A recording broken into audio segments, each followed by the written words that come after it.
بسم اللہ والحمد للہ والصلاة والسلام علی افضل خلق اللہ وعلی آلہ واصحابہ واولیاء امتہ اجمعین۔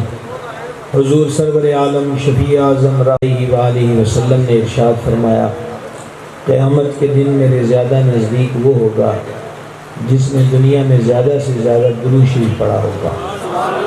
ہم سب مل کر بارگاہ میں ہدیہ اصلاۃ والسلام پیش کریں۔ الصلاۃ والسلام علیکہ یا سیدی یا رسول اللہ وعلی آلک واصحابک یا سیدی یا حبیب اللہ۔ معراج مصطفیٰ صلی اللہ تعالی علیہ وسلم سرکار کی ان گنت معجزات کا مرکز ہے۔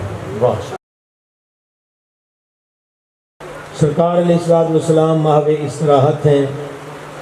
سید الملائکہ جبریل امین پیام رحمان لے کر بارگاہ میں حاضر ہوتے ہیں۔ کیا حسین رت ہے کہ آج محبوب چادر اوڑھے آرام کر رہے ہیں اور قدسیوں کا امام سرکار کے قدمین کو بوسہ دینے کا شرف پاتا ہے، اور ہونٹوں کی ٹھنڈک حضور محسوس فرماتے ہیں، چشمان کرم کھلتی ہیں اور سامنے جبریل کو پاتے ہیں، اور جبریل عرض کرتے ہیں، یا رسول اللہ علیہ السلام، چلیے اللہ آپ کے دیدار کا مشتاق ہے۔ سبحان اللہ سبحان اللہ سبحان اللہ۔ آج بستر انور پر استراحت بتلا رہی تھی کہ معراج کسی سجدے، کسی تسبیح اور رکوع کی وجہ سے نہیں، بلکہ سفر معراج کا سبب فقط محب کا محبوب کو اپنی نشانیاں دکھانا اور اپنا دیدار کروانا تھا۔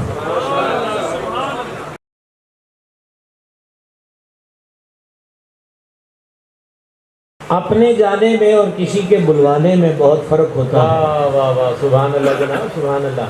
اور جب کسی کو بلوایا جائے تو بڑے انتظامات ہوتے ہیں جو بلوانے والے کے سپرد ہوتے ہیں اور اس پہ ذمہ داری عائد ہوتی ہے۔ جبریل امین علیہ السلام نے آقا کریم علیہ الصلوۃ والتسلیم کے حلقوم شریف کے نیچے سے سینہ اطہر کو شق کیا اور حضور کے قلب انور کو سینہ پاک سے باہر نکالا، پھر اس مبارک قلب انور کو دو حصوں میں کیا اور سونے کے تشت میں ایک روایت کے مطابق زمزم شریف اور ایک روایت کے مطابق جنت سے لایا ہوا پانی، اس سے حضور کے قلب انور کو غسل دیا۔ یہ غسل کسی ناپاکی کو دور کرنے کے لیے نہیں تھا، بلکہ حدیث میں ہے کہ وضو پر وضو کر لیا جائے تو یہ نور پر نور ہوا کرتا ہے۔ سبحان اللہ سبحان اللہ سبحان اللہ جناب، واہ واہ کیا بات ہے۔ اور اس کے بعد قلب اطہر کو ملا کر سینہ انور میں سجایا اور پھر سینہ مبارک کو آپس میں ملا دیا۔ اس بزم میں بزرگ بھی بیٹھے ہیں اور متوسط عمر کے حضرات بھی۔ آئے دن اٹھتے ہوئے جنازوں اور پھر جن کے جنازے ہیں ان کی اموات کے اسباب بیان ہوتے ہیں۔ کیا ہوا، اچھا بھلا تو تھا، کل ملا؟ تو جواب ملتا ہے حرکت قلب بند ہو جانے سے اس کا انتقال ہو گیا۔ دل کے 3 وال پہلے بند تھے، آج چوتھے نے بھی جواب دے دیا۔ حبس بہت زیادہ تھی، گھٹن محسوس ہوئی، گھبراہٹ میں جاں بر نہ ہو سکا اور رشتہ حیات منقطع ہو گیا۔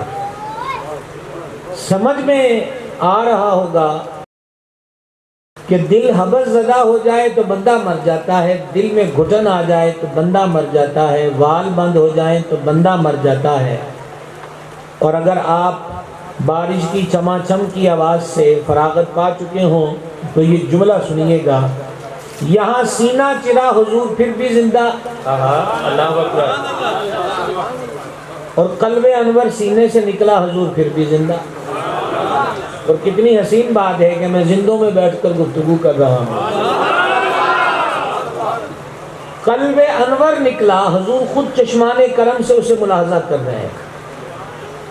قلب انور دو حصہ ہوا، حضور پھر بھی زندہ، دھویا گیا، ملایا گیا، سینے میں سجایا گیا، پھر سینے کو ملایا گیا، حضور پھر بھی زندہ۔ ایک بات سمجھ میں آ گئی کہ عرشوں کے مالک نے اپنے بندوں پہ ظاہر کر دیا کہ میرا محبوب زندہ رہنے میں دل کا محتاج نہیں ہے۔ یہ دل سینے سے نکل بھی جائے تو حضور کی حیات طیبہ پر کوئی اثر نہیں پڑا کرتا۔ براق لایا گیا، صحیح مسلم میں ہے کہ گدھے کے قد سے اس کا قد اونچا تھا اور خچر کے قد سے کچھ نیچا تھا، اور اس کا رنگ سفید تھا، اور فرمایا جہاں پہلی نظر پڑتی ہے وہاں اس کا پہلا قدم پڑتا ہے، اسی لیے اس کو براق کہتے ہیں۔ یہ لفظ برق سے بنا ہے، برق بجلی کو کہتے ہیں، اور براق بجلیوں کے ہیڈ پاور اسٹیشن کو کہتے ہیں، اور براق کو براق اس لیے کہتے ہیں کہ اس کی رفتار بہت تیز ہے۔ جب کریم براق پر جلوہ گر ہونے لگے تو ابن عساکر نے لکھا ہے کہ براق اٹکیلیاں کرنے لگ گیا، اور ہم اپنے ذوق میں کہتے ہیں کہ براق وجد میں آ گیا۔ کیا بات ہے، سبحان اللہ، سبحان اللہ۔ اچھا جی، اگر آپ مجھے پانی سے بچانے کے لیے کچھ کر رہے ہیں تو کچھ بھی نہ کیجیے گا، آنے دیجیے، ابر کرم کھل کے برس۔ تو یہ بانس ہتھیار ہی ایسا ہے کہ دیکھ کے کئی بندے ڈر جاتے ہیں کہ خدا جانے کیا ہوگا۔ آپ بس بیٹھیے، آنے دیجیے پانی، کچھ بھی نہیں ہوتا، کچھ بھی نہیں ہوتا۔ بارش کے ہر قطرے کو گواہ بننے دیجیے کہ ہم ذکر جانا میں بیٹھے ہوئے تھے۔ گزارش یہ کرنا چاہ رہا تھا کہ براق وجد میں آ گیا۔ جبریل امین علیہ السلام نے براق سے فرمایا، حد ادب اے براق، تجھے نہیں پتا کہ کائنات کی سب سے افضل ذات آج تجھ پہ جلوہ گر ہوا چاہتے ہیں، ادب میں رہ۔ یہ سننا تھا کہ براق شرم سے پانی پانی ہو گیا، اور ضعیف روایت ہے کہ وہ جو براق کا پسینہ تھا، اس براق کے پسینے سے یہ جو کلی اور موتیا ہے یہ پیدا ہوئے۔ سواری کے پسینے سے کلیاں بنتی ہیں، سوار کے پسینے کا عالم کیا ہوتا ہے۔ براق میں جلوہ گر ہوئے، جبریل امین ہم رکاب تھے، سفر کی ابتدا ہوئی، اور یہاں صحیح مسلم کی حدیث شریف ہے، میرے کریم فرماتے ہیں علیہ السلام، ہمارا گزر حضرت سیدنا موسیٰ علیہ السلام کی قبر پر سے ہوا، وہ سرخ رنگ کے ٹیلے کے پاس ہے، اور حضرت موسیٰ علیہ السلام اپنی قبر میں کھڑے نماز پڑھ رہے تھے۔ سبحان اللہ۔ کبھی آپ کو اتفاق ہوا جو مثال میں دینے لگا ہوں، آپ موٹر سائیکل پہ جا رہے تھے، رفتار بھی کچھ تیز تھی، جلدی بھی تھی، اور سامنے راستے پہ نظر بھی تھی، اور شام کو اپنا محلے دار مل گیا، جناب ہن تے تسی اچھے ہو گئے ہو، ساڈے وال ویکھدے ہی نہیں۔ آپ نے کہا کہ کیا ہو گیا؟ کہا میں سڑک کنارے کھڑا تھا اور آپ قریب سے گزر گئے، میں نے تو سمجھا کہ مجھے دیکھیں گے، ساتھ بٹھائیں گے۔ تو آپ کیا عذر بیان کریں گے کہ ایک تو میں موٹر سائیکل پہ تھا، پھر اس کی رفتار تیز تھی، پھر راستے کچھ ایسے ہیں کہ سنبھل کے نہ چلیے تو کسی حادثے کا خدشہ رہتا ہے۔ موٹر سائیکل کی درمیانی رفتار پر دائیں بائیں کھڑا ہمیں نظر نہیں آتا، اور حضور براق پر بلندیوں پر ہیں، یہ بھی خبر ہے کہ یہ قبر ہے، اور یہ بھی خبر ہے کہ کس کی قبر ہے۔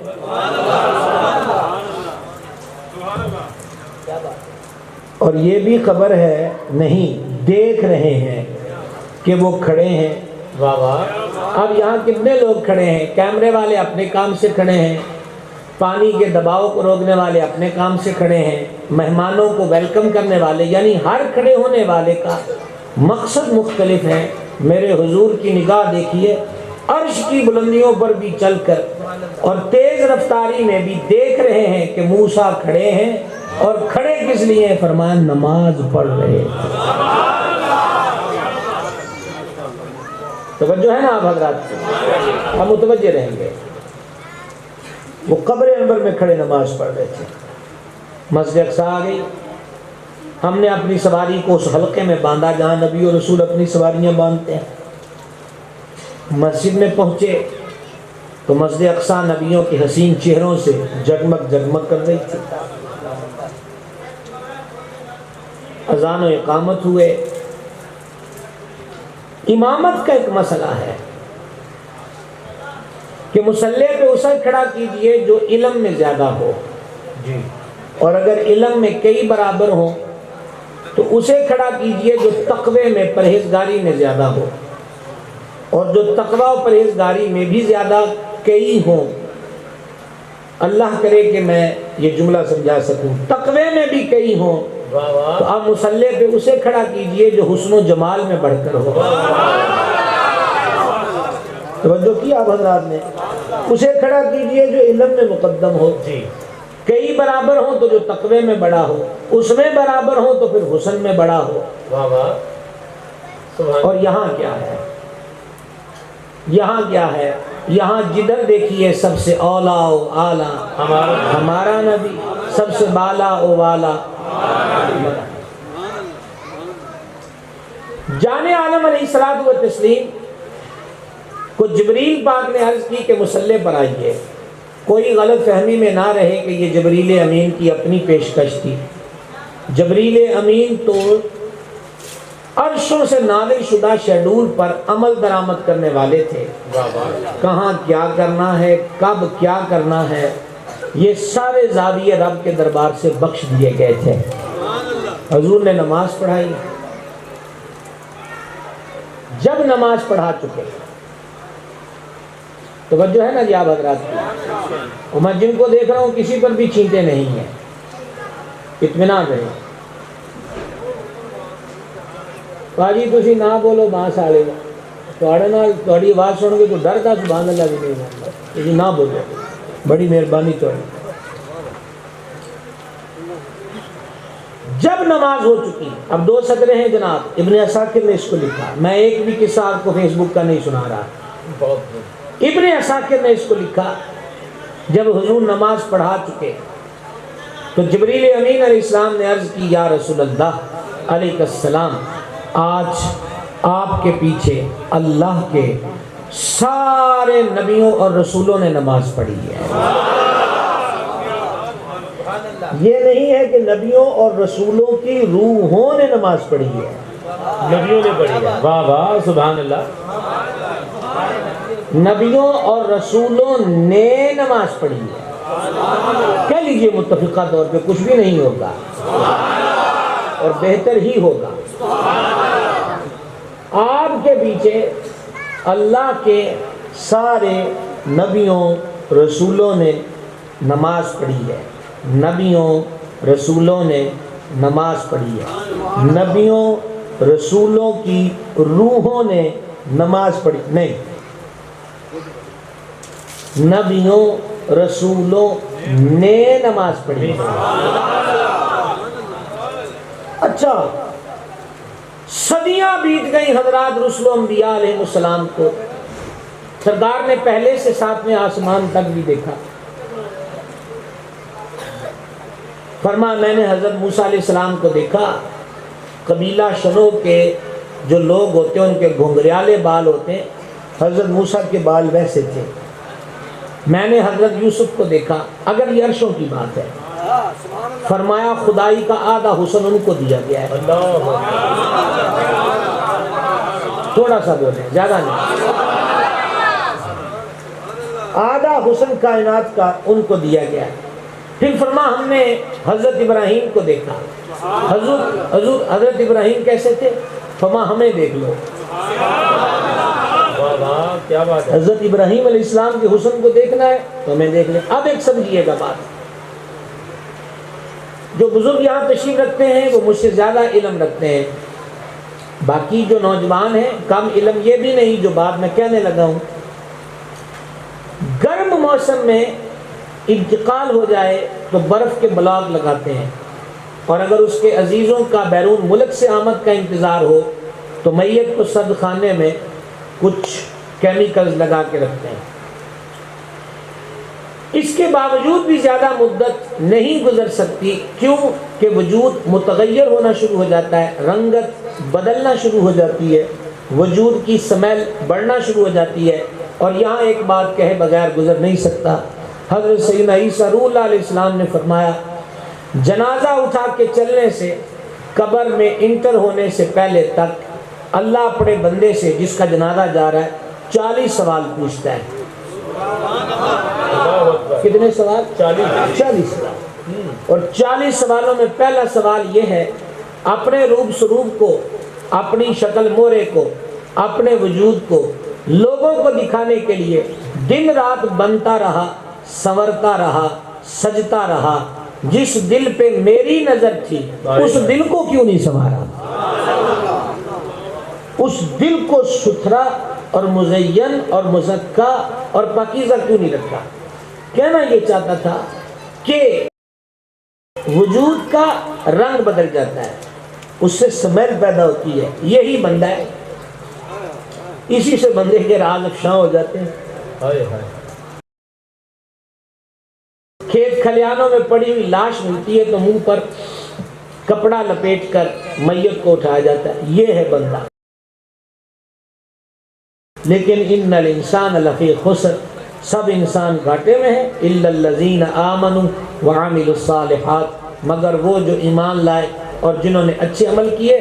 شیخ سلیمان جزولی رحمۃ اللہ علیہ جنہوں نے دلال و خیرات جیسی کتاب جمع کی، درود شریف کی، ان کی قبر سے کستوری کی مٹی سے کستوری کی خوشبو آتی تھی. 80 سال بعد ان کی قبر کو کھولا گیا تو خوشبو کے ببوکے اٹھ رہے تھے. اس دن انہوں نے تازہ خط بنوایا تھا، آج بھی صورت وہی تھی، آج بھی حالت وہی تھی 80 سال بعد. اور اس پر اعلیٰ حضرت نے کہا تھا، اس پر اعلیٰ حضرت نے کہا کیا مہکتے ہیں مہکنے والے، بو پہ چلتے ہیں بھٹکنے والے، کہ مہکتے وہی ہیں جو مہکنے والے سے اپنی ذات کو جوڑ لیتے ہیں، اور جو اس ذات کی راہ سے بہک جاتے ہیں تو پھر وہ بو پہ چلا کرتے ہیں، انہیں کبھی خوشبوئیں میسر نہیں ہوا کرتی. کیا بات. تو عرض یہ کر رہا تھا کہ چند دنوں میں باڈی کا کلر، اس کی سمیل، اس کی لوکیشن، اس کی حیت بدل جاتی ہے. یہاں صدیوں بعد نبی ملے جو قبروں سے نکل کر آئے، حسن بھی وہی، جلوہ بھی وہی، جمال بھی وہی، خوبصورتی بھی وہی. تو جب رسولوں اور نبیوں کے جسموں کی صدیوں بعد یہ حالت ہے تو محبوب خدا کے وجود پر نور کا عالم کیا ہو. سبحان اللہ. عظمت و شان مصطفیٰ، حیات مصطفیٰ، سبحان اللہ. نعرہ تکبیر، نعرہ رسالت، سیدی مرشدی. یہاں ایک محرم راز نے پورے راز کو پا کر کہا تو زندہ ہے واللہ، تو زندہ ہے واللہ، میری چشم عالم سے چھپ جانے والے. نماز ہو گئی. میں بڑے شارٹ کٹ لفظوں میں آپ کو سفر معراج سنا رہا ہوں. میں نے بھائیوں سے پوچھا تھا کہ عنوان کیا، اس نے کہا جو تمہاری مرضی. تو پھر ہم نے کہا رجب ہے جی، تو رجب میں پھر یہ معراج شریف کے حسین نکات سن لیں. آپ کو میری آواز تو آ رہی ہوگی، امید واثق ہے. کیا خیال ہے؟ الحمدللہ کہہ کے جواب دیتے ہیں الحمدللہ. اب سنیے، اس کے بعد سرکار پہلے سے 7ویں آسمان تک تشریف لے گئے. 7 آسمانوں پر خوب استقبال ہوئے. حضرت عیسیٰ، حضرت موسیٰ، حضرت ابراہیم، حضرت آدم علی نبینا الکریم وعلیہم الصلاۃ والسلام. ان پاک ذاتوں سے ملاقاتیں بھی ہوئیں، باتیں بھی ہوئیں، اور انہوں نے حضور کو ویلکم کہا، خوش آمدید کہا. 7 آسمان گزرنے کے بعد سدرۃ المنتہا، آپ میں سے ماشاءاللہ کتیب، یہ جو فیصل آباد ہے میرے دادا مرشد سرکار محدث اعظم کا شہر ہے، واہ سبحان اللہ. تو ماشاءاللہ فیصل آباد کے حاجی اور معتمرین کی تعداد بڑی پنجاب میں ایک خاصی تعداد ہوتی ہے. آپ دیکھتے ہیں کہ وہاں پر نہایا عرفات، بدایا عرفات، نہایا کا مطلب کیا ہوتا ہے کہ یہاں اینڈ ہو گیا میدان عرفات کا، منتہا سدرۃ المنتہا، سارے کے سارے وہ نوریوں بشریوں تمام تر مخلوقات کی رابطہ اور رسائی کی جو حد ہے وہ سدرۃ المنتہا ہے. اس کو آگے کسی دی جا نہیں، اس لیے اس کو سدرۃ المنتہا. سدرہ کہتے ہیں بیری کو. کس کو کہتے ہیں جی؟ بیری. فرما حجر کے مٹکوں کی طرح اس کے پھل ہیں اور ہاتھی کے کان کی مثل بڑے اس کے پتے تھے. پتے پتے پر فرشتہ تھا، اور جب ہم وہاں پہنچے تو رنگ و نور پھوٹنے لگے اور پتے پتے سے رب کی تسبیح کی آواز فرشتوں کی آنے لگی، اور وہ آواز تسبیح کی سبحان اللہ سبحان اللہ سبحان اللہ سبحان اللہ. یہاں جبریل امین علیہ الصلوۃ والسلام نے واضح الفاظ میں عرض کر دیا کہ اے جانے جہاں، میری رسائی یہاں تک تھی، آگے میں نہیں جا سکتا.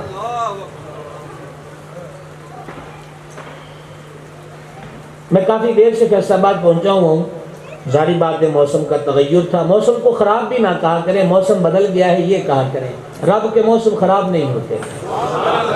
بہت خوب جناب، موسم بدل گیا بہت اچھا. اور بارشیں تیز ہوں تو رب سے عافیت مانگی جائے کہ مہربانی فرما دے.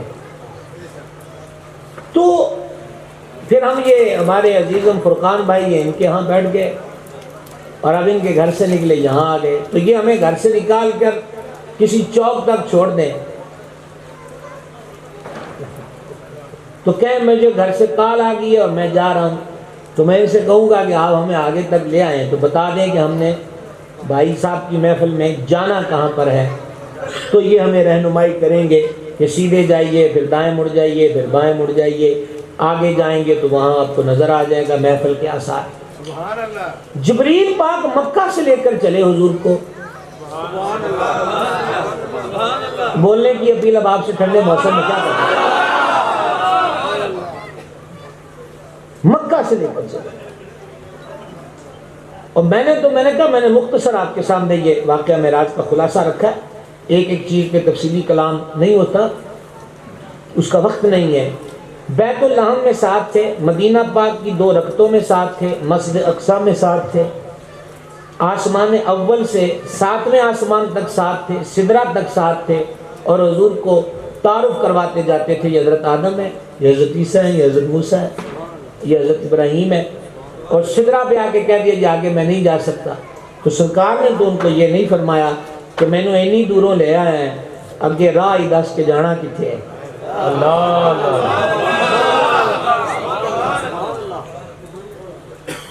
دیکھیں اس محفل میں آنا تو پھر بھی آسان ہے. وہ مجھے نہ بھی بتائیں تو کسی نہ کسی طرح پوچھ گچھ کر کے زبیر بھائی کو فون کر لیں گے، ہم نے کہاں آنا ہے جناب، تو کہیں نہ کہیں راہ مل ہی جائے گی. لیکن سدرہ سے آگے جانا اور آگے جانا بھی نام کو ہے. آگے اور پیچھے کے لفظ تو وہاں بولے جاتے ہیں جہاں کوئی مقام ہو، جو ہو ہی لا مقام. ایسی نہیں ہے کیا ہے رس ہو. اور یہاں پھر امام بولا مارو میں راز. امام نے کہا اور کیا خوب کہا. آپ نے کہا کمان امکان کے جھوٹے نکتوں، تم اول و آخر کے پھیر میں ہو. محیط کی چال سے تو پوچھو کدھر سے آئے کدھر گئے تھے، اور خرد سے کہہ دو کہ سر جھکا لے. خرد عقل کو کہتے ہیں. خرد سے کہہ دو کہ سر جھکا لے، گما سے گزرے گزرنے والے. یہاں جہد کو خود پڑے ہیں لالے، کسے بتائے کہ کدھر گئے تھے. اب یہ آخری مصرے کا پنجابی میں ترجمہ ہونے لگا ہے تاکہ آپ کو عربی میں سبحان اللہ کہنے میں ذرہ بھر دقت نہ ہو. ترجمہ سن لیجئے گا. یہاں جہد کو خود پڑے ہیں لالے، کسے بتائے کہ کدھر گئے تھے؟ آیا فرماتے ہیں عقل روڑا پا رہی ہے کہ حضور کدھروں آئے تھے کدھر گئے، تو عقل نو چاہیے کہ ان سیر نیواں کر لیں، ایڈا پرواز نہ کرے گا، ایڈے وس دی گل کوئی نہیں۔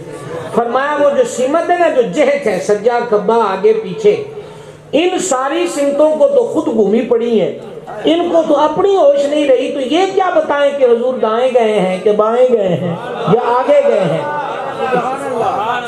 اور امام نے ایک اور جگہ کہا، پوچھتے ہو کیا کہ مصطفیٰ عرش پر یوں گئے کہ یوں، کیف کے پر جہاں جلیں کوئی بتائے کیا کہ یوں، قصر دنا کے راز میں عقلیں تو گم ہیں جیسی ہیں، روح قدس سے پوچھئے تم نے بھی کچھ سنا کہ یوں۔ واہ واہ واہ واہ، سبحان اللہ سبحان اللہ۔ تو اب جانے عالم علیہ السلام صلی اللہ علیہ وسلم آگے بڑھ گئے، اور یہ آگے بڑھنا سمجھانے کا لفظ ہے، سمجھانے کا لفظ ہے۔ رف رف آیا، سبز رنگ کا قالین، اس پہ نشست فرما ہوئے، جب تک اس کی ڈیوٹی تھی وہ نبھاتا رہا، پھر حضور آگے بڑھے۔ اب یہ ہوا کہ جلال اور ہیبت نے دل پہ اثر ڈالا،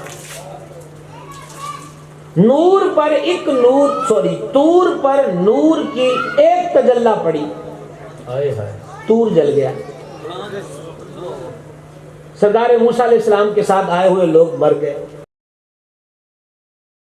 کلیم بے ہوش ہو کر طور کے فرش پہ رونق افروز ہو گئے۔ سرکار نے نور کی تجلی نہیں بلکہ حضور مرکز تجلیات میں پہنچ گئے۔ سبحان اللہ۔ کہاں پہنچ گئے؟ یہ لفظ بول سکتے ہیں آپ؟ دادا حضور کے سر انور کی طرف جو لو لگی اس میں بڑا لفظ ہے مرکز تجلیات،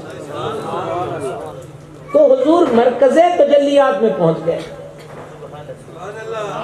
وہاں نور کی تجلی پڑی۔ اور مجھے پتا ہے کہ لفظ تجلی بولا جاتا، ہمارے ایسا فرماتے تھے جب وہاں اللہ کی طرف نسبت کرنی ہو تو پھر چھوٹا لفظ کیوں بولنا ہے، تجلا بولنا ہے، تجلا بولنا، تجلی کیوں بولنا ہے؟ واہ واہ واہ، سبحان اللہ۔ تو نور کی تجلی پڑی، اور یہاں نہ لفظ تھوڑا بول سکتا ہوں، نہ لفظ خفیف کہہ سکتا ہوں، نہ تھوڑی مقدار کہہ سکتا ہوں، بس نور کی تجلی پڑی، طور جل گیا۔ اب مرکز تجلیات میں ہے، ہائے ہائے، انوار نے دل پہ اثر ڈالا، ہیبت ہوئی، عظمت نے دل پہ دھاگ بٹھائی۔ بتائیں حاجی جو بیٹھے ہیں یہاں پر، جب آپ نے پہلی بار کعبے کو دیکھا تھا تو عالم کیا تھا؟ سبحان اللہ۔ ایک بلند و بالا عمارت، سیاہ پوش، اور پھر وہ چھٹپنے سے لے کر اس دن تک جس دن حرم میں قدم رکھا، تصویروں میں کعبے کو دیکھا، اور آج سچ مچ میں کعبے کو دیکھا، کیا عالم تھا۔ ہر ایک کی اپنی کیفیت، کوئی سجدے میں گر جاتا ہے، کوئی رک جاتا ہے، کسی کے اشک پھوٹتے ہیں، کوئی اپنے جسم کو حرکت دے کے اپنے آپ سے پوچھتا ہے تو آ گیا کہ خواب ہے، سچی مچی آ گیا۔ یہ وہی کعبہ ہے جس کی عرصے سے تصویر ڈرائنگ روم میں لگی ہوئی تھی، اور صحن میں ہے۔ تو بتائیے کہ جس گھر میں وہ رہتا نہیں، کیا بات ہے، اس اتنی بڑی عمارت پہ چڑھے ہوئے سیاہ غلاف اور اس کی ہیبت اور عظمت میں ہماری حالت یہ ہو جائے، تو جہاں مرکز تجلیات ہوں، حضور پہنچے ہوں اور پہنچے، قلب انور کی کیفیت کیا ہوگی جب دل پر ہیبت نے اثر جمایا۔ تو جب سے میں نے تقریر شروع کی ہے اب یہ لفظ کہنے لگا ہوں کہ سمجھ آئے، کیفیت میں اچانک حضرت سرکار صدیق اکبر عتیق و اطہر کی آواز آئی، محبوب رکو تمہارا رب صلاح پڑھ رہا ہے۔ سبحان اللہ سبحان اللہ سبحان اللہ۔ کس کی آواز آئی؟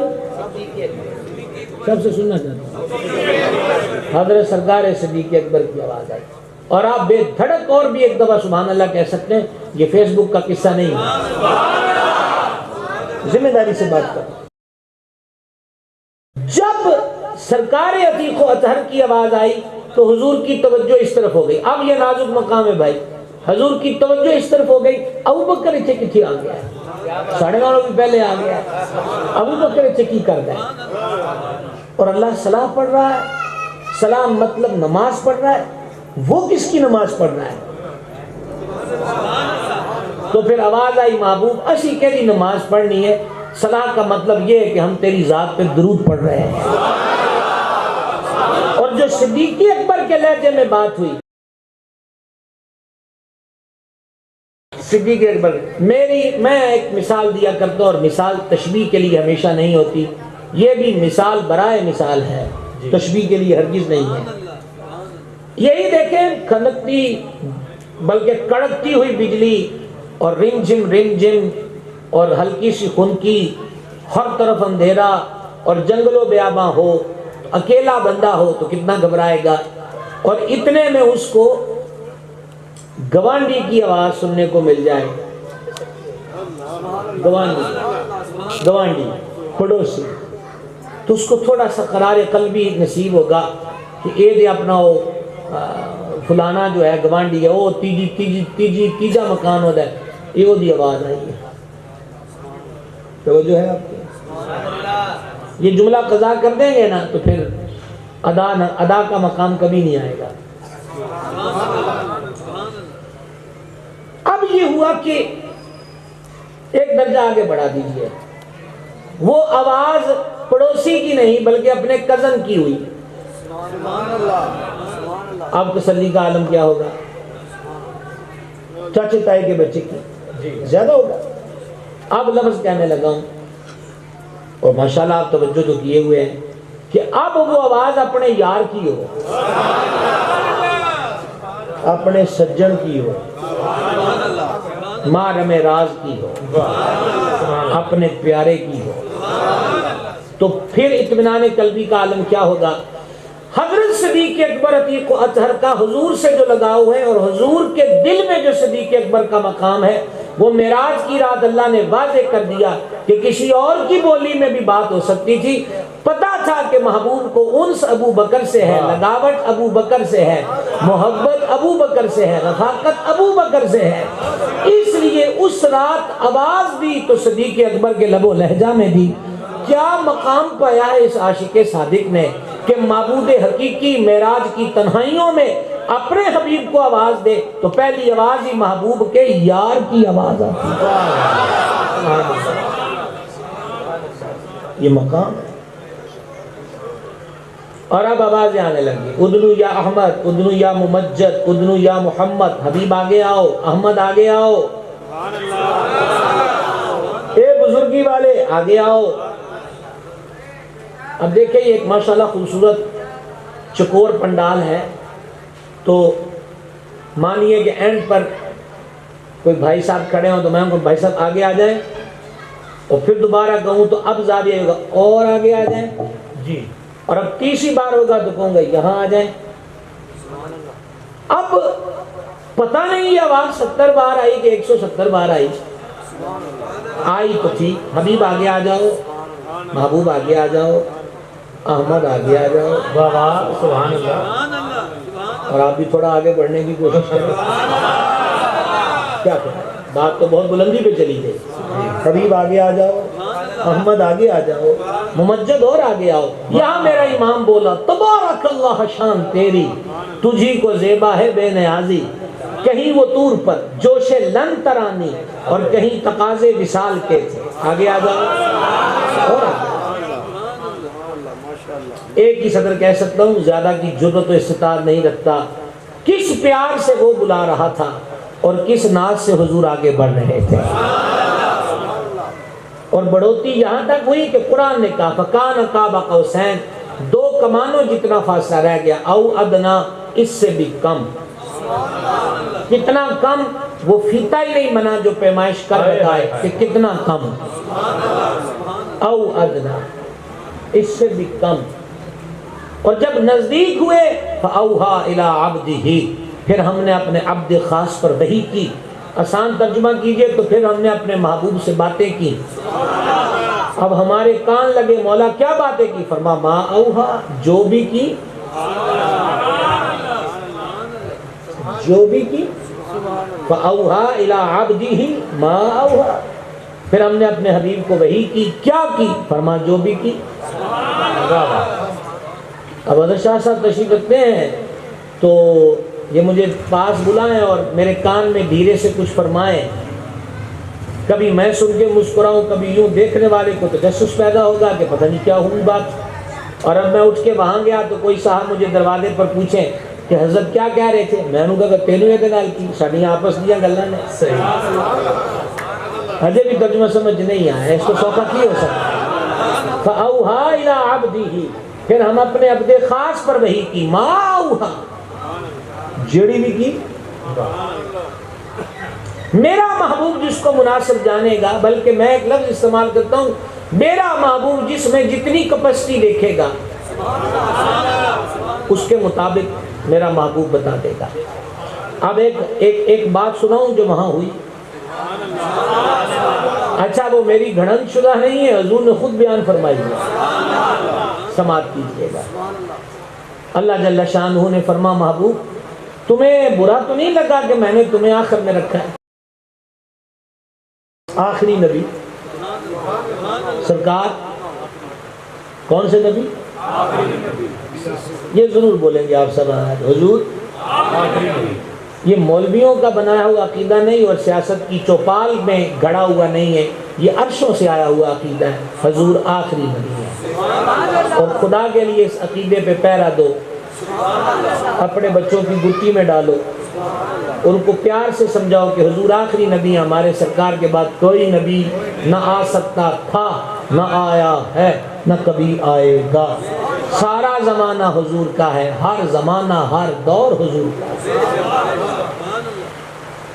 اب میرا پھر سنیے گا، بڑی کمال کی بات ہے جی بلا، توجہ ہے آپ کی۔ اچھا بارش کی آواز پھر بڑی ہے تو ایک شعر سنانے لگا ہوں۔ یہ ہے دامن یہ ہے گریباں، آؤ کوئی کام کریں، موسم کا منہ تکتے رہنا کام نہیں دیوانوں کا۔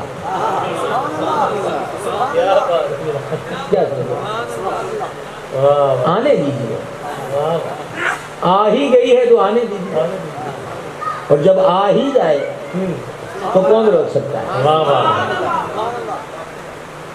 لیکن میں رک اس لیے گیا ہوں کہ جس نہج پر ہم پہنچے اور جو حدیث میں آپ کو سنا رہا ہوں یہ بہت توجہ سے سننے والی اور روح کو تازگی دینے والی۔ محبوب تمہیں برا تو نہیں لگا کہ میں نے تمہیں اینڈ پہ رکھا؟ مالک نہیں۔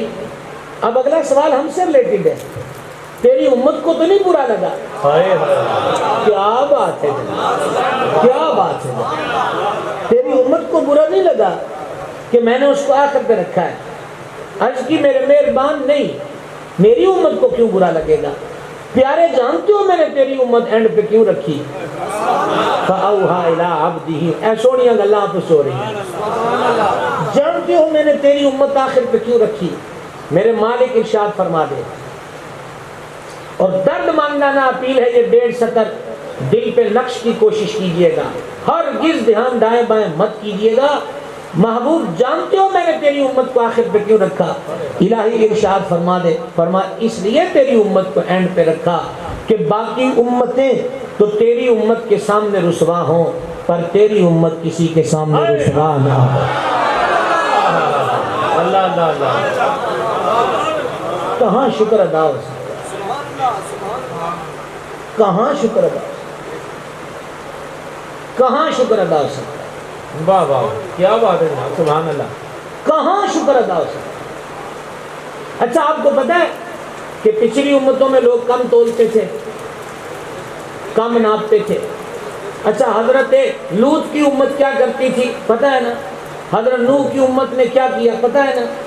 عاد نے سمود نے کیا کیا خبر ہے نا؟ بنی اسرائیل نے کہاں کہاں خطا کی معلوم ہے نا؟ یہ پچھلی امتوں کے کرتوت ہے کہ قرآن و حدیث میں بیان ہو گئے، اور جب تفسیر پڑھیں گے، حدیث پڑھیں گے، مضمون بیان ہوگا تو ان لوگوں کے کرتوت اور افعال جو ہیں وہ ذکر ہوں گے۔ تو جب ذکر ہوں گے تو ہمارے ذہنوں میں ایک کیفیت، ایک حالت پیدا ہوتی ہے، او ہو قوم لوط نے یہ عمل کیا، قوم سمود نے یہ حرکت کی، قوم عاد نے یہ کر دیا۔ اگر اب یہ ہے کہ تیری امت کسی کے سامنے رسوا نہ ہو، ہائے ہائے ہائے، اللہ اکبر، واہ واہ تیری امت کسی کے سامنے رسوا نہ ہو، تیری امت کسی کے سامنے رسوا نہ ہو۔ ابھی تک آپ نے اس بات کا بھی لطف نہ لیا، تیری امت، تیری امت۔ اگر بیچ میں ذات حبیب کو نکال دیا جائے تو ہمارا کچا چھٹا ابھی کھل کے رہ جائے کہ ہمارے پلے کیا ہے۔ حضور کی ذات کے سوا ہمارے پاس ہے کیا؟ ہے کیا؟ واہ واہ واہ تیری امت۔ اگر ہمارے بعد کوئی امت ہوتی تو پھر یوں ہی جلسوں میں بیان ہوتا حضور کی امت میں یہ ماڑا کام بھی نہ کیتا ہے، پیڑا کام بھی کیتا ہے، پیڑا بھی کیتا ہے۔ فرما محبوب اسی تیری امت نوں لے ہی آخر تے آئے ہیں کہ اے ساڈے وچ ہی گلاں رہن۔ کوئی لطف نہیں آیا، کوئی لطف نہیں آیا۔ آپ کہاں پہنچے؟ تیری امت کسی کے سامنے رسوا نہ ہو۔ اور اختتام تقریر ہے، ایک سبب اور بھی ہے ہمیں اینڈ پر رکھنے کا، توجہ رکھیے گا، انشاءاللہ کوئی خطرہ نہیں ہے۔ گارنٹی ہے۔ یہ کیسے؟ ان کے نثار کوئی کیسے ہی رنج میں ہو، جب یاد آ گئے ہیں سب غم بھلا دیے۔ آپ بے توکلانہ نظروں سے مت دیکھیے، پھر اس سے خطرات بڑھ جاتے ہیں۔ توجہ رکھیے گا، کیا کہنے لگا ہوں میں آپ سے غور کرنا۔ ہمیں اینڈ پر رکھنے کا ایک ریزن یہ بھی تھا جس کو فقیہ ابو اللیث نے نقل کیا، اس امت کو آخر پہ اس لیے رکھا، اگر ہمیں یہ سمجھ میں آ جائے تو بولیے گا، اب سامنے یہ بڑا پنڈال نہیں، 2.5 گز کی زمین رکھنا، اینڈ پر اس لیے رکھا تاکہ میرے محبوب کی امت کو زیادہ دیر قبروں میں نہ رہنا پڑے۔ اللہ اکبر اللہ اکبر اللہ اکبر۔ بتائیے، اگر ہم حضرت آدم کے دور میں ہوتے تو آج تک کہاں ہوتے؟ فرمایا دنیا لپیٹ دی گئی ہے، تیری امت اینڈ پر لائیں گے، تھوڑا سا ٹائم ہے، تھوڑا سا ٹائم ہے، قبروں میں یہ پھر آ کے آ جائیں، پھر آنا تو اتھے ہی ہے، تیرے واسطے دن سجانا ہے۔ اچھا ایک اور معاملہ ہے، اس امت کے قد چھوٹے ہیں، وہ 100 فٹ کے بھی تھے، 200 فٹ کے بھی تھے، ان کا قد چھوٹا کیوں رکھا؟ فیصلہ آباد ہے، کپڑے والے بیٹھے ہیں، ہاں جی، سنبھل کے سنیے گا، کہا اس لیے اس امت کے قد چھوٹے رکھے تاکہ کپڑا حاصل کرنے میں ان کو مشکل پیش نہ آئے۔ اور خاور بھائی آپ کی نظر ہے یہ جی عطا ہو عطا ہو۔ اور وہ یہ ہے کہ محبوب ویسے تو ہم نے تیری امت کا قد بڑا اونچا رکھا ہے، واہ واہ واہ سبحان اللہ سبحان اللہ۔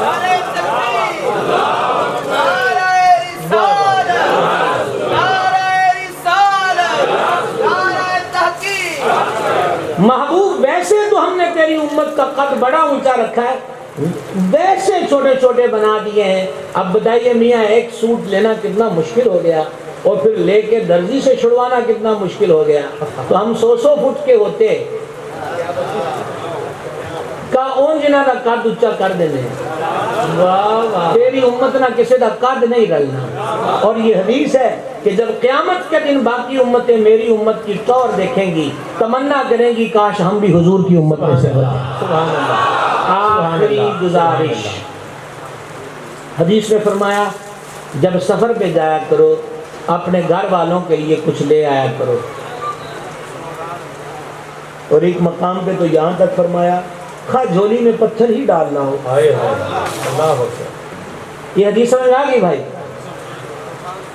آ گئی سمجھ میں؟ الحمدللہ کہہ کے جواب دو، الحمدللہ۔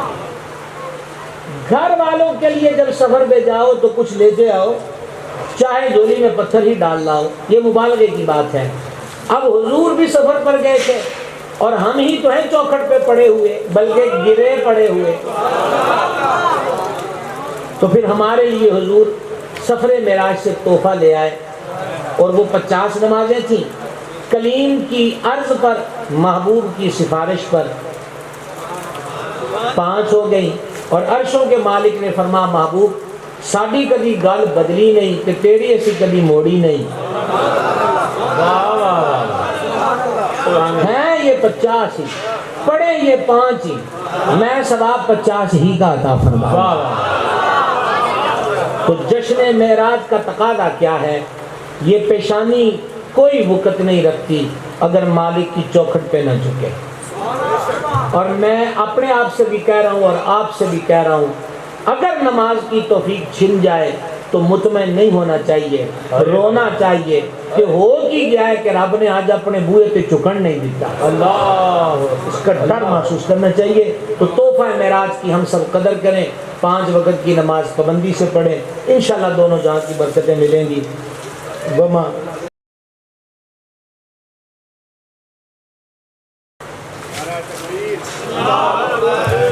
یہ کہہ رہے ہیں 10 منٹ مولا علی کا ذکر، تو ایسے دھیمے دھیمے لہجے میں مولا علی کا ذکر میں تو نہیں کرتا۔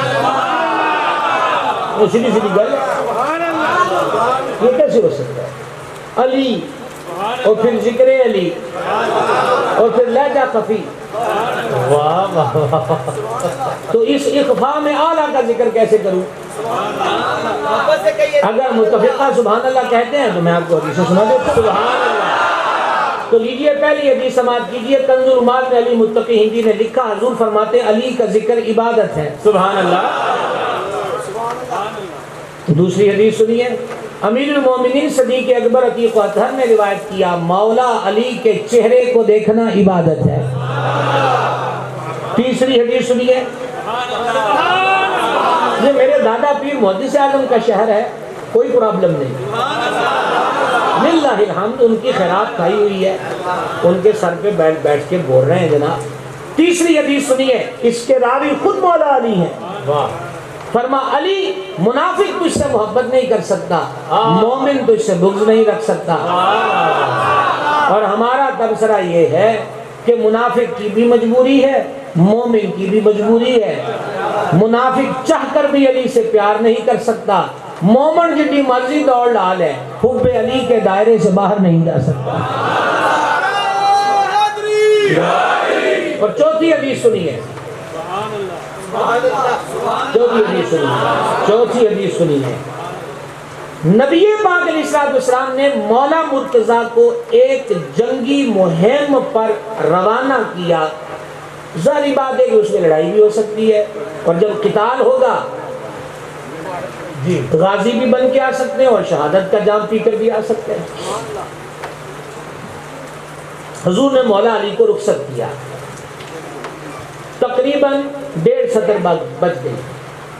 جب مولا علی کو روانہ کر دیا تو حضور نے ہاتھ اٹھائے۔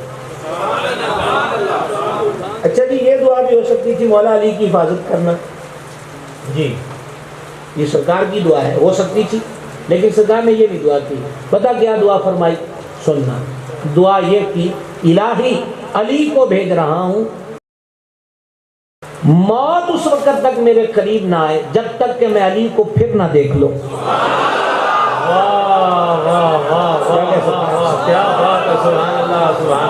ملک الموت میرے قریب نہ آئے جب تک کہ میں پھر علی کو نہ دیکھ لوں۔ یہ ہے حب مرتضویت جو قلب مصطفیٰ میں موجود ہے۔ اور اب 5ویں حدیث سن لیجئے، 4 یاروں کی نسبت سے چوتھی تھی، اب پنجتن پاک کی نسبت سے 5ویں، اور یہ 5ویں کافی ہے۔ ہاں سبحان اللہ، یہ 5ویں کافی ہے، اور ہر طرح کافی ہے، ہر طرح کافی ہے، کفایت کرنے والی ہے۔ جی سنیے، بڑی ایمان فروز روایت ہے، امام راضی نے اس کو لکھا ہے۔ جب ہجرت کی رات حضور مولا مرتضیٰ کو بستر پہ لٹا کے سبز رنگ کی چادر عطا کر کے خود حضرت امیر المومنین صدیق اکبر کی طرف روانہ ہوئے، اور مولا علی چادر اوڑھ کے محو خواب ہوئے، تو اللہ تعالیٰ نے جبرائیل اور میکائیل سے فرمایا تم دونوں کا آپس میں بڑا پیار ہے مولا ہے، فرما اگر تم میں سے کسی ایک کو کہا جائے کہ اپنی زندگی کے کچھ ایام دوسرے کو دے دو، یعنی تمہاری زندگی کے اتنے دن مائنس کر کے دوسرے کو دے دیتے، تو تم میں سے کون کسی کو اپنی زندگی کے دن دے گا؟ جبرائیل و میکائیل نے صاف کہا مولا ہم میں سے کوئی اپنی زندگی کے دن گھٹوا کر دوسرے کو دینے کے لیے تیار نہیں۔ فرما پھر وہ علی کو دیکھو جو میرے حبیب کے بستر پہ جام تلی پہ رکھ کے چادر اوڑھ کر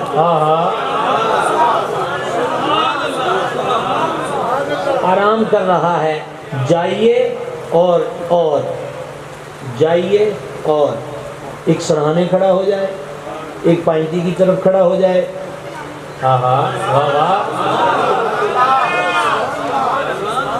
اب سنیے، کوئی اس میں للہ الحمد رتب و یابس نہیں، حقیقت ہے. مولا علی چادر اوڑے سو رہے ہیں، جبریل پاک سرانے کھڑے، اور جبریل پاک مولا علی کو اس کیفیت میں دیکھ کے کہتے بخن بخن. اس کا سادہ ترجمہ ہے واہ واہ، لیکن ہم پنجابیوں کو سکون کیسے آئے جب تو کوئی بات کروڑ کے نہ کر لی جائے. تو بخن بخن کا پنجابی لہجے میں ترجمہ واہ بھائی واہ، تب ترجمہ یہ واہ بھائی واہ، علی تیری کیا بات ہے، جبریل تیرے سرانے ہے، میکائیل تیری پانکی کی طرف ہے، تو چادر اوڑے سو رہا ہے، اور عرشوں کا مالک تیرے اس عمل کے تذکرے فرشتوں کی بزم میں فرما رہا ہے. 5 ہو گئی، مکمل ہو گئی. اور ایک تبرک ہے مولا علی کے ارشاد کا. شیر خدا مشکل کشا کرم اللہ تعالی وجہ الکریم نے فرمایا، یہ میرے میزبان محفل کے نام، آپ کا کام تھا چراغ جلا کے رکھنا، سو رکھ دیا. مدینہ منورہ میں حضور سیدی ضیاء الدین مدنی رحمت کے ایک مرید ہے، حکمت کے تحت میں ان کا نام نہیں لے رہا، وہ اب بھی مدینہ پاک میں ہوتے ہیں. تو وہ کہتے ہیں میں نے اپنے والد صاحب کی فاتحہ دلائی اور میں اس کا تبرک لے کر خطبہ مدینہ کی خدمت میں حاضر ہوا، اور میں نے کہا حضور دعا کر دیں کہ قبول ہو جائے. تو حضرت ضیاء الدین مدنی نے فرمایا کہ میاں جب تک قبول نہ ہو توفیق نہیں ملا کرتی، توفیق ملنا ہی قبولیت کی علامت ہوا کرتا. سبحان اللہ سبحان اللہ سبحان یہ اللہ. بارش کے بعد قبول نہیں ہونی. ہاں ویسے یہ بھی دلیل ہے کہ نیک کام کے بیچ بارش شروع ہو جائے تو وہ بھی قبولیت کی نشانی ہوتی ہے. اچھا، یہ میزبان محفل کے لیے اس لیے میں نے تب ادھر نظر کر دی کہ مولا علی کا فرمان تو ویسے بڑا تگڑا ہے اور کیا کمال ہے. کاش میری ڈیوٹی تو صرف سنانا ہے، اللہ کرے کہ مولا علی کی برکت سے دل تک چلا جائے. مولا علی فرماتے ہیں میں نے اپنے ارادوں کے ٹوٹنے سے اپنے رب کو پہچانا ہے. اوکی ہوگی نا گل؟ مجھے اس پہ گلا بھی نہیں آپ سے کہ آپ نے سبحان اللہ کہا یا نہیں کہا، کیونکہ بات مشکل ہے. میں نے اپنے ارادوں کے ٹوٹنے سے اپنے رب کو پہچانا ہے. یعنی حیدر قرار یہ سمجھا رہے ہیں وہ رب ہی ہے جو کہتا ہے فعال لما یرید، ہم جو ارادہ کر لیں کر دیتے ہیں. جہاں جہاں ارادے ٹوٹے پتہ چلا کہ مالک اور ہے. بہت خوب، ماشاء اللہ.